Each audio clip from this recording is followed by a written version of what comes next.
Moi, c'est Arnaud, directeur technique chez Mycelia, et mon rôle, c'est de m'assurer de la cohérence entre les choix techniques qu'on effectue avec les besoins des clients. Donc ça peut être trouver la bonne approche algorithmique, garantir le bon niveau de performance ou définir l'architecture logicielle adaptée.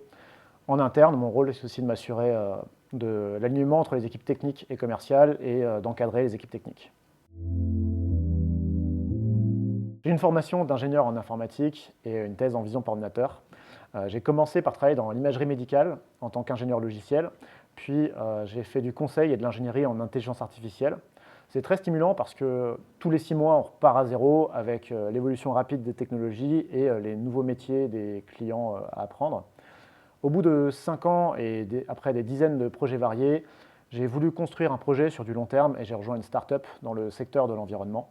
J'ai eu la chance d'arriver très tôt dans le projet et surtout, du coup, ça m'a permis de construire une équipe data formidable. J'ai 15 ans d'expérience dans le domaine du développement d'IA sur mesure, une solide expérience en vision par ordinateur, des connaissances dans les secteurs de la santé, l'industrie et l'environnement. Et peut-être le plus important, j'ai déjà eu l'occasion de construire et d'encadrer des équipes techniques avec des profils variés. Alors, l'idée de Mycelia m'a traversé déjà l'esprit il y a plus de 2 ans, mais ce n'était pas forcément le bon moment pour moi. Aujourd'hui, la situation a changé. La disponibilité aussi des associés avec les mêmes ambitions au même moment a rendu cette création évidente. L'envie de faire des projets ambitieux, potentiellement risqués en termes de faisabilité dans le domaine de l'intelligence artificielle, avec une appétence particulière pour les sujets de vision par ordinateur, le choix d'architecture plus légère, embarquée, idéalement souveraine, et bref, se concentrer sur ce qu'on maîtrise.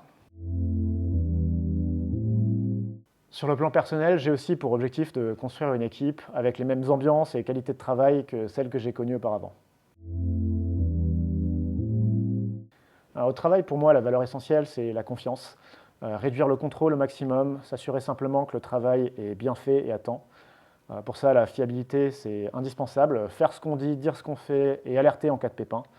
Et en travaillant comme ça, on peut travailler en autonomie, à distance, en asynchrone, sans pénaliser l'équipe.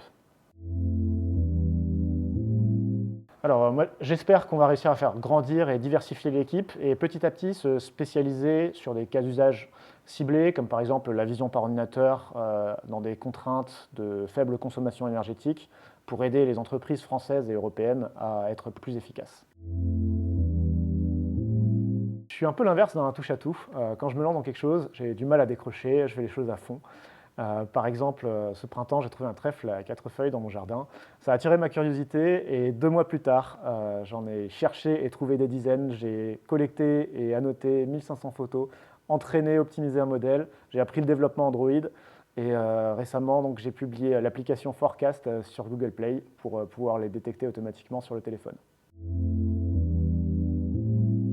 Alors, j'adore les jeux de stratégie et les jeux vidéo, en particulier tout ce qui a une scène compétitive. Je suis un grand fan de StarCraft, parce que pour moi, c'est le jeu vidéo le plus compétitif que je connaisse. Et sinon, sur le plan sportif, je pratique du hockey subaquatique et je vous laisse chercher ce que c'est.